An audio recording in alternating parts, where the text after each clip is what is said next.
once again to Artemis, Fowl's Inventions. I'm your host, Michael Warren Cobb, and today I've made something new. A while ago, I went away for quite some time because I needed time to think about what I was going to make. A while ago, I made this, the dual disc design. Many people expressed their dislike. They expressed their dislike that the playing field was not accurate. It didn't hold the cards as well, and they expressed the fact that they did not like how it was designed for all card games. They believed that it should be exclusive to the Yu-Gi-Oh! Series franchise alone. The playing field, in my opinion, was the best I had ever made. But, due to the opinion of the audiences, I have done away with the design, and I have since made something better. Today, I am pleased to announce the new and improved Dual Disc Model 2.0. Meet Mark II design. It's capable of supporting card sleeves, unlike the old design. It has the same wrist piece design as the old disc. Simply lock the pieces into the bottom of the piece, into the bottom of it. Now, as you can see, it can support a card sleeve. Simply sliding it into place will make it so it's capable of compatibility. To use this dual disc, simply lock it into place. The design is very simple and works exceptionally well with the rest of the system, and has since been used for compatibility methods beyond my capabilities. It locks in place and is not going to be moved by anything else. As it stands, space compatibility is very simple. It'll hold the card over all sides, and it'll be useful to hold up to 5 Yu-Gi-Oh cards. I want to make this design a little more appropriated for other technology cards, for example, such as Magic the Gathering or Pokemon. As it stands, the Yu-Gi-Oh franchise should not be the only piece that a dual disc should be capable of supporting. Card games are meant to be fun, and if people do not have the capability to bring a card table with them everywhere, I do believe that they should be capable of having a portable system. Now, some people would not be able to afford the actual dual disc because from the Mattel series or Takara Tomy that built the Yu-Gi-Oh dual disc. But I do believe that this new design will allow them to build their own dual disc. You can customize your own playing field, and you can use the original design that I'll post invention designs in the description link. This is capable of holding any card size that's within the general standard. It can hold almost any playing card, and it can hold any TGC card as well. As it stands right now, this design is better than the original. It's more portable, and it's more stable. It allows me to use the full design of the Yu-Gi-Oh! Dual Disc without having to worry about other people saying that it cannot use other cards. Now, people were saying that they didn't like the playing field of the old one. I do hope that this will be more satisfactory in the future. The dual disc design should be appropriated for all card games, and it should be made useful for any card game or child who wishes to use or play Pokemon or card games in general. Now, Yu-Gi-Oh! Is a serious card game. I do understand that. People like it as much as Magic. And I do admit that it has a lot of history. And a lot of people believe that Yu-Gi-Oh! Should be kept with Yu-Gi-Oh! And Magic should be kept with Magic, and Pokemon should be kept with Pokemon. But I do believe that people should be able to play these card games on a portable player, on their wrist. If they had that ability, and hopefully sooner or later it'll generate 3D images into real life using HoloLens from the Cobb Corporation design. I do believe that they will make this a better technology for us to use. And if we can have live tournaments in real life with augmented reality, we will have a better series of card games and a better way to play games with other people in real life, rather than just diving into tournaments in virtual reality where we're completely cut off from the outside world. I say we should use the real world itself, the things that we have been given, that has been created around us, to make a better gaming system. The gaming systems for card games should be augmented. rather than virtual, because if they're augmented and placed in the real world, we're not diving into these headsets where our own little worlds become everything. The real world has its benefits, and it should be used for better technology today. With that technology and design, I have moved on to different designs such as the dual disc and some other technologies. The Iron Man suits for Kinects are just minor pieces, but bigger technology should be coming out soon, and I wish to review that later on. But I do not have any of this technology. As it stands right now, I do happen to have a virtual reality headset that I recently purchased during my birthday. I've turned 18 as of March 2nd. I'm feeling pretty happy with myself, and had quite a good birthday, I must admit. Thanks for all your views, guys. It's been really amazing, and a lot of people really seem to like my designs. So as of late, I've been making a lot of new things, and I've been making a lot of designs, but I won't have all the time to share them. Oh, wait a sec. Hold on. Strike that last bit. I'm going to show you guys the new update of the TARDIS, seeing as I haven't made an update of the TARDIS since I first debuted it. So that's what I'm going to do today. But first off, like I said, this is the virtual reality headset. It's called the Utopia 360.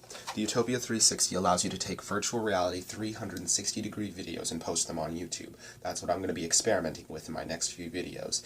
Also, new announcement, this device that I'm recording off of is new. It's a Samsung Galaxy S4. It makes my designs a lot easier, and it has better quality as it stands right now. The iPhone that I've been recording off of for so long, this one right here, has been used for more gaming technology now. This is my gaming / virtual reality / video maker, and this will be my technology for usage and camera and whatnot.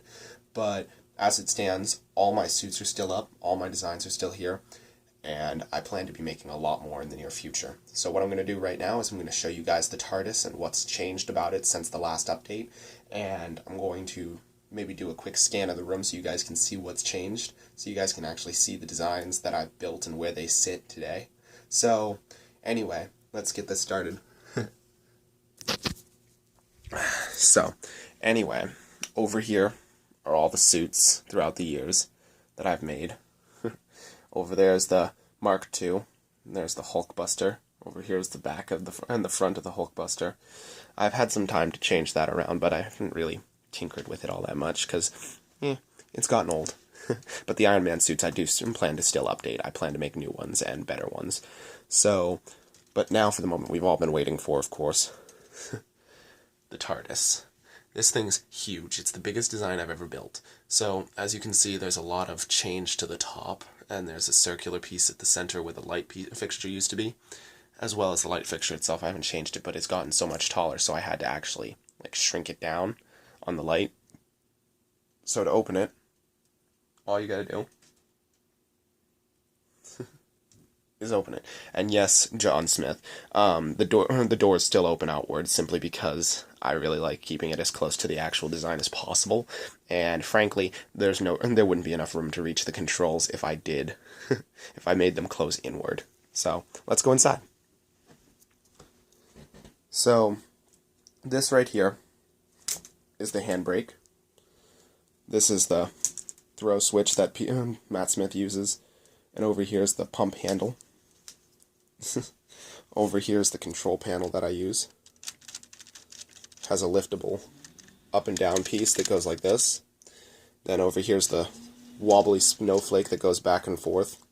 And under here is the button that must never be pressed under any circumstances. Ooh, I just pressed it. What's that gonna do? Nah, time phase. So right here is where you can place your smartphone.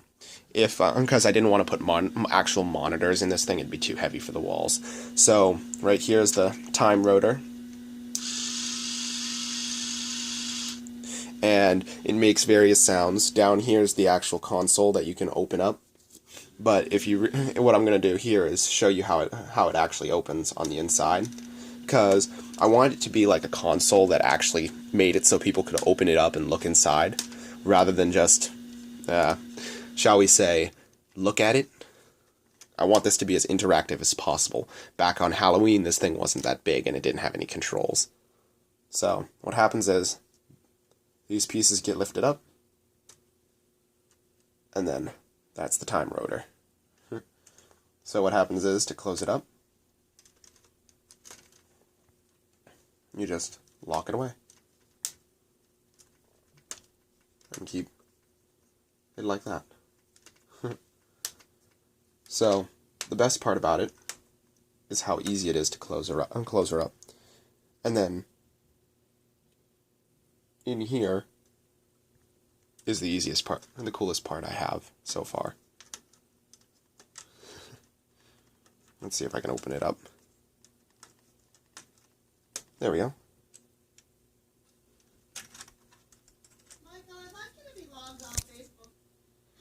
So anyway, guys, sorry, I had to pause the thing for a minute. That's why there's a bit of a lag.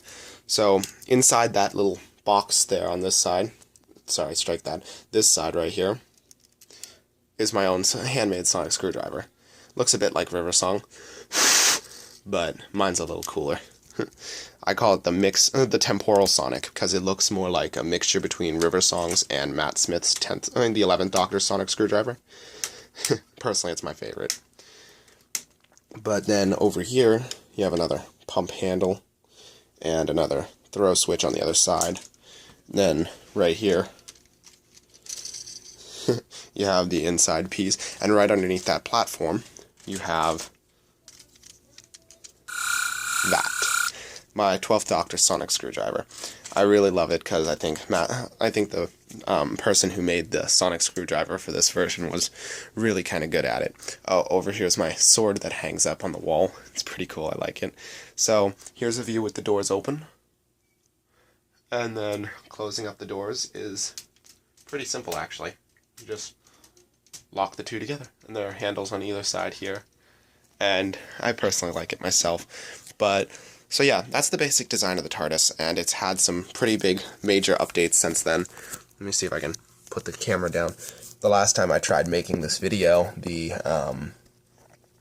design caused the camera to slip, and it ruined the end of my video, so I had to remake this entire video. But by the way, the current date of this piece is, let's see, March 11th, 2017. I just turned 18, as I mentioned before in the previous video, on March 2nd, and I really enjoyed the birthday. My girlfriend Ariana came over. Oh, that's right. The last time I updated these videos, I said my girlfriend would be on. The next time I make this video, I'm trying to come up with a time frame for when I can actually do it, because I haven't done a video with her in it yet. I was thinking of doing it sooner, but it's not as easy as it looks. She's thinking of doing the makeup challenge, and I'm kind of tempted to go along with it. We're thinking of doing the makeup challenge. It'll either be her putting makeup on me or me putting makeup on her. I really don't know, because I'm not a makeup person, as so many guys aren't. I mean, who is? And, but as it stands, the makeup challenge is kind of a scary thing for me. So, wish me luck. The next time I make one of the next few times I make a video, it'll have the makeup challenge. Scary. So, recent updates include, oh, that's right, a new addition to the sword family. From a while ago, I haven't made a video to show this one yet, but I've had this one for a while. This is the Elucidator from Sword Art Online. Pretty anime accurate. It has quite a lot of detail on the design. I'm pretty happy with it. The thing is, even though this sword is one of the heaviest swords I own, my girlfriend can pick it up and say it's light. Yeah, she says this thing's light. This thing's got some weight to it. It's 14 pounds.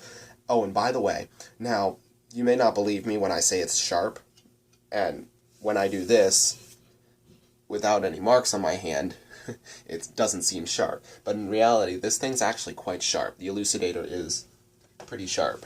It comes with a sailwood sheath, and it's one of my favorite swords on the planet. But, yeah, this is kind of a variety thing that I've been doing. I haven't really had time to update, and I didn't have an Iron Man suit in this video, so I decided to make kind of a jack-of-all-trades type thing. Pardon me, a little bit of water. But, yeah, some things have changed. I've got some new designs, got some new update designs. I'm thinking of kind of going away from the Iron Man designs for a while until I come up with a new one, because as it stands, I'm running out of connects. The TARDIS took up most of the designs, and I'm always adding new controls and whatnot to update the newest version of the TARDIS from Doctor Who Series 10. I have no idea what the new TARDIS looks like, because I haven't seen any of Series 10, so I'm kinda iffy. I'm gonna halt all my productions on the design for the TARDIS until I see the new TARDIS itself. But as it stands right now, I think I'll be moving on to like different designs. I might make a few virtual reality videos to show my demo of virtual reality gaming with the new in-headset camera that I've been working on, but I don't know how well it'll work. I'm going to try and figure that out myself, because I don't know how well things will work until I finish it. Also, because I'm a collector and some things have come into my collection recently. Last time, someone who saw my video for the dual disc commented I was wearing an Ankh. By the way, that was the Millennium Key, and this is my newest collection. This was $10 on eBay, and man, was it worth it. Also, let's see, these. Obelisk the Tormentor, and Slifer the Sky Dragon. Now, a lot of people have wondered about how they'll get Yu-Gi-Oh! Technology into the real world. Now, they want, like, cards that are projecting 3D models from the card. Well, there's a new app for Samsung, and Android app right now, that's called Yu-Gi-Oh! Hologram Mini, and it only has a few cards right now for 3D holographic models, just for beta testing trials. It can do all 3 God cards, and it can do the Blue Eyes White Dragon. As it stands, it creates really good holograms off your phone. You can pick up the model, you can make it bigger or smaller, and it works really well. I have it installed on this new phone. But I'm really glad to be back on making videos, and I can guarantee that you'll see a lot more videos to come in the upcoming days.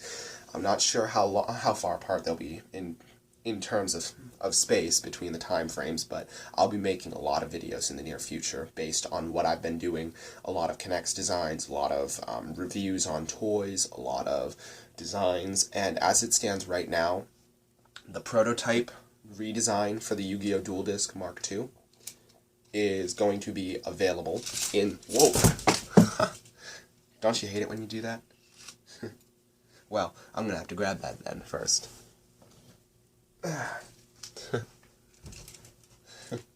That's what happens when you pick things up too quick, kids.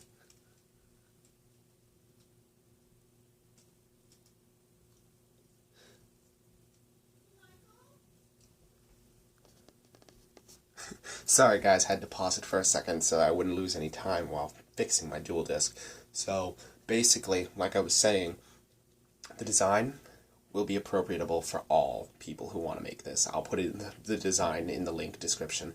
Oh, shout out to my friend Widget the Midget on YouTube. He makes really good designs. He just came up with a new design for a dual disc. Check out his channel. It's really, really good. I like his designs a lot. In fact, a lot of the design for the playing field on this piece here came from his design from the dual disc. Even though I didn't appropriate the same design for the wrist piece and the card holder, he had a lot of the design input, and I copied a good bit of his design to make my own. But the first dual disc that I made was completely freehand, but he really helped me make this. And I want to shout out to John Smith. He was saying and gave a lot of design input on the TARDIS design, and I hope many other people will like my videos later on. Also, a lot of negative comments coming in. I don't really like that too much, but hey, criticism's for the critics, right? If they don't criticize, who will? They're important. They keep me honest and they keep me going. So, check this out. Last time for the evening. As you can see, it still locks in. So basically, you're probably wondering how that works. The piece right here locks into the white piece right here. It's just a standard clip. And what happens is, to lock it in place this way, the closed position, you just switch this piece out, then push that down, and then it just closes in place. If you do it hard enough the first time, it'll actually just flip right into place, but sometimes it's better just to do it by hand. I just really like the design, and it holds a really good amount of cards. It'll hold 5 on the front, and it will hold, I haven't worked on the spell zones yet, because as it stands, the pieces in between have to be worked out later on. I'm going to make it a little better for other people to use, but as it stands right now, it's kind of hard.